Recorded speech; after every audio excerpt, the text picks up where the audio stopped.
莫林是一个哦，这么快！我们俩最常用的都是同一个表情包。起来，起来，起来！快过来，看那边，笑一下，笑一下，抖心一点，好假。才没有，按到最后一个他就下你按，你按，是吗？对，哦，他的心比较大，对。读者心比较大，因为他爱吃泡面，所以就给你爱吃泡面，全世界都知道。会咬手指。同时接受一些快问快答的挑战，直接摁就行吗？对，直接摁就行。第一个是，你们觉得自己角色最适合什么动物素呢？兔子，猫吧。那莫林是一个哦，这么快，太快了，那就没了。我们也可以继续玩，那我白被咬了。那你们觉得莫林是一个最什么样的剧组？有爱的剧组，最有爱吧，最热情的剧组，最热情吧。哎嘿，你们好戏啊！看一下我们最后心根本不在问题上，大家都沉迷于这个小玩具。那对方最常用的表情包是什么？长。我们俩最常用的都是同一个表情包，但是不能说。那第二，我那个过生日的时候，我有一个这个，我最近很爱用。对对，然后我是发那个小猪吧。对方最常说的口头禅是什么？没了。哦，第3轮、第4轮了。哎，我发现我们是已经玩过这么多轮艺人里面，就大家最不害怕，然后且沉迷于的，因为都想口头禅，对方的口头禅，对对方的口头禅，对方的口头禅。我在想，怎么沉默啊？因为我现在满脑子想的就是他那个样子，就是起来，起来，起来，就各种叫。那平常对对方最常说的一句话有什么吗？比如说你们在剧组的时候，有这个绝对有。快过来，看那边，笑一下，笑一下，抖心一点，好假。才没有，再开心，再开心一点，再开心一点。我俩按到剩最后2颗哎。哎，那看最后谁最你先，我先啊，你先，我按这颗。快点！我跟你说，最后一个才惨，明知道会被抢。哦，但有可能按到最后一个他就下不来。你按，是吗？对。哦，你这太信了。那如果要给叶琳和莫修瑶取一个外号的话，你们想取什么呢？老莫。阿里其实就挺贴那个感觉的，我觉得，而且很亲切的感觉。那如果要给叶琳和莫修瑶拍摄高能量1天 vlog 的话，你们觉得这个 vlog 里面他们一定要做的3件事情是什么呢？那我的思路的那个，如果高能量的1天，叶离早上应该先会拉着莫修瑶去晨练。叶离真的就他全程高能，不用说录一个高能量，只要把他日常录下来就是高能的。第1件事是晨跑，第2件事的话，下午就怎么这么快到下午了？晨跑1上午，晨跑，然后做个饭，然后就踢毽子。下午拉着莫修瑶出去看看自己的铺面啊，对，经营的如何，对，然后晚上再手牵手去河塘边看月色，对。你来，好，你来，分手后，桃白月光，来。你来，他懂，你懂这个梗吗？就是网上有一个博主，他就是教唱歌。那我们在现场也这么玩，有时候我们在后场的时候，然后就突然就旁边一个人唱歌。孤愁，就是会接词。最后一个环节就是一个默契游戏，默契挑战之闭眼画心。2名玩家闭眼，在相框2边同时画心，一人画心的左半边，一人画右半边，最后看2笔能否连成一个完整的心。你们可以约定，比如说谁画哪边，谁画哪边，然后不用约定，直接来吧。我觉得成功率应该挺高的。对，然后要闭着眼睛啊。好像你们默契。画完了吗？没有。3、2、1，开始。OK， 画完了。哇，还很好呀，而且对上了。其实他的心比较大，对，读者心比较大。2位可以旁边签个名，然后我们也可以再来玩一次。这次可以看看你们，比如说画一个不一样的心也可以。画个不一样的心，心就是心，还有不一样的心。那怎么画什么？画，不要问，就是画。不要问。对，来。我没想好。没想好就闭眼多几秒，然后看画出什么来吧。3、2、1。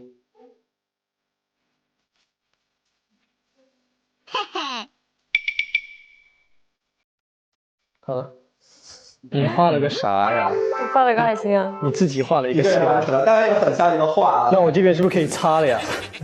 杜姐对这个突然产生了兴趣。这个是为什么？它这个个是什么意思？是这样的，就是修沟吗？一个是修沟，然后它是一个泡面碗，因为他爱吃泡面，所以就给你爱吃泡面，全世界都知道。对，它里面就有泡面。对，然后这是一个就是梨子，就是那个叶梨嘛。谢谢，就响应你们的一些特征。谢谢。这怎么一直在复读啊？对，他在录音，可以录音的。这是西游吗？这是西游公，这是西游瑶。茉莉杀青大吉，收视长虹。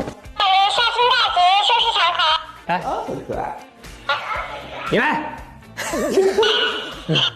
有反差。每夸定王一句都是骂我一句。陈磊一看剧本要做18集轮椅，就马上就接了。这个故事是接，这个情节接，这个人物设定接，最大的名场面啊。是什么？如何让大家的真心相见吧？两个孤独的灵魂逐渐靠近，互相救赎。你说我要跟莫秋瑶做闺蜜。那我总不能说做朋友吧 ？Hello， 腾讯视频出戏的朋友们，大家好，我是演员白鹿。Hello， 腾讯视频出戏的朋友们，大家好，我是演员程磊。欢迎两位。那首先请两位互相介绍一下对方饰演的角色吧。这位是西游沟莫秋瑶，在剧里是叶梨的丈夫，也是定王。这位是叶梨，是一位非常上进的女青年、女强人，很坚强的一个人，也是王爷的王妃。那你们觉得对方和角色有没有什么反差点在？都是反差吧？全是反差，只有反差，没有相像。那反差在哪呢？定王就是比较沉稳啊，只有反差。那磊子哥，你说全是反差之后，你每夸定王一句都是骂我一句。没有啊，不是，他一直说他是，我说你肯定是个 E 人，他说他是个 I 人。表面说 I， 实际非常 E， 是不是？表面装 E。我觉得他挺 E 的，但是他说他是个 I 人。我是熟了之后，打开了关系之后，然后就会变得非常 E 起来。对，没有，其实他跟定王挺像的，很成熟，很能依靠，给人很踏实的感觉，很贴心，情绪价值很高。谢谢大家。开始打开自己，那开始评价一下我们陆杰。首先，他真的是很认真，很积极。他的敏感是对工作所有细微的变动都有很敏感的察觉，这个让我很惊讶。就是他现在应该是身处于一个会经常有很多压力啊、很多外来信息的一个阶段。那在这种情况下，还能够这么敏感地捕捉到工作场合上即使需要调整的每一个细节，他都能捕捉到，能接收这么多信息量，并且能处理得很好，我觉得这点其实很惊人。是一个能量很强的人。对，然后这一点其实跟叶梨挺像的，叶梨也是这样不动声色的去处理身边所有事情，也是能够捕捉到很多的信息，然后并且通过自己去把它消化转换。所以最后其实大家和角色还是有很多相似的地方的。对。那你们当时看完剧本之后，觉得最吸引你们的地方会是什么呢？对于我来说，就是叶梨是层次比较多吧，然后事件也很多，也很难表达的一个角色。还有就是叶梨身上有很多以前的故事，然后也挺让人心疼的。确实，陈磊一看剧本要做18集轮椅，就马上就接了。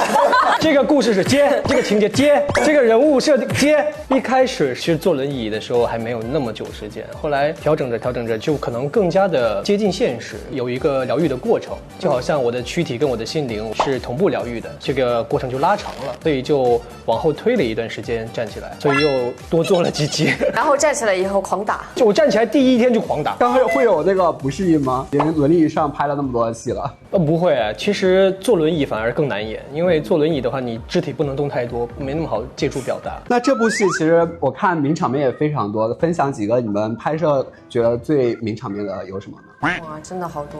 你要让我想的话，觉得在叶府，他当时腿还没好，他从轮椅上摔下来，但是他还是伸出了手接住了我。莫世瑶就是经常会有很多一回头就在夜里看得见的地方的那种。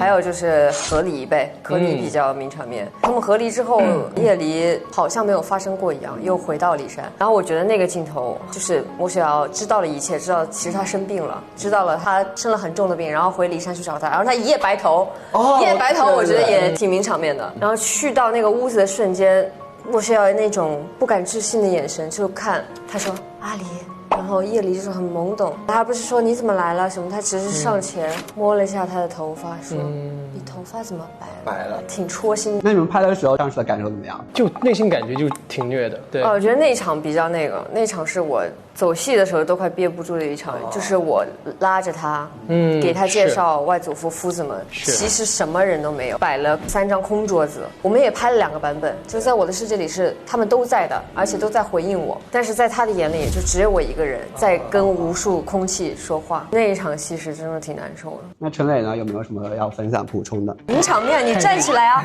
你站起来就是名场面。见的第一面其实就是名场面，纸叶纷飞，然后2个人隔空对视，包括我们那个最大的名场面啊，是什么？梳头。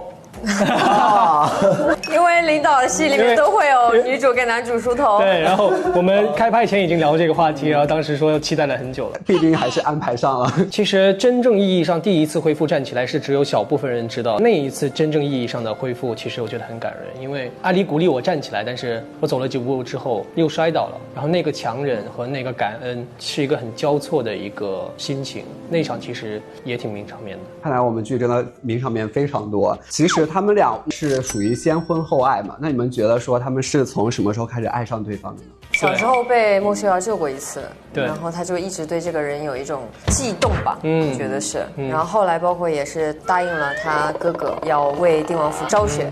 然后也是答应了我阿娘要为定王府翻案，然后就一直抱着一个感恩或者对这个爱情的一些懵懂的向往，所以刚开始要嫁给莫修瑶，叶离就已经是很开心的一个状态了。那他刚开始是一开始就是带着爱，还是说最开始是其实有点是感恩的感觉？我觉得爱和感恩都有。那莫修瑶呢？我觉得其实不能算，什么意思啊？出戏了。我觉得其实不能算是严格意义上的先婚后爱，因为爱很早之前就在2个人心中埋下了种子。其实我们都一开始都是对对方有着爱意的，从很小的时候，如何让大家的真心相见吧，这是一个过程。2个孤独的灵魂逐渐靠近，互相救赎。哇，大家都开始文艺挂起来了。他们大婚那场戏的拍摄感受怎么样呢？当时？其实那个大婚后面在卧房里那场戏，其实我觉得还挺有感觉的。那也有点清晰。对，反正莫修瑶就一直在说狠话，然后叶离好像左耳朵进右耳朵出一样，回答的也不是他，就是他说你要走吧什么，他说然后他就绕着他的回答。那一场看起来好像神叨叨的，但是其实在那一场就好像奠定了2个人的性格。其实我觉得很好看、很好玩的一个事情就是2个人看似表面的东西，其实都有很深沉的东西在。比如说为什么莫修瑶会那么3番几次的对他凶啊、拒绝他或者怎么样，其实你知道背后的原因之后，也会觉得没办法。然后为什么叶离一开始看起来有一些那么坚持、那么执拗的要去做一些自己认定的东西啊？那你知道之后，他也会觉得好像也没有别的办法。这个就是在一起之后2个人相处模式是没有办法之下的办法。如果现实中出现自己或者对方所饰演的角色这种人，你们会选择和他们成为什么关系呢？帝王其实挺人夫的，那还能说什么？你不是你选了人夫，你说了我说要做闺蜜，你都说了我适合当人夫了，那我总不能说做朋友吧？那所以是合作啊，就是爱人嘛，会很贴心，而且能够互帮互助，然后能够去互相依托的一个人。看我磊这个有点脸红了，没有这很容易。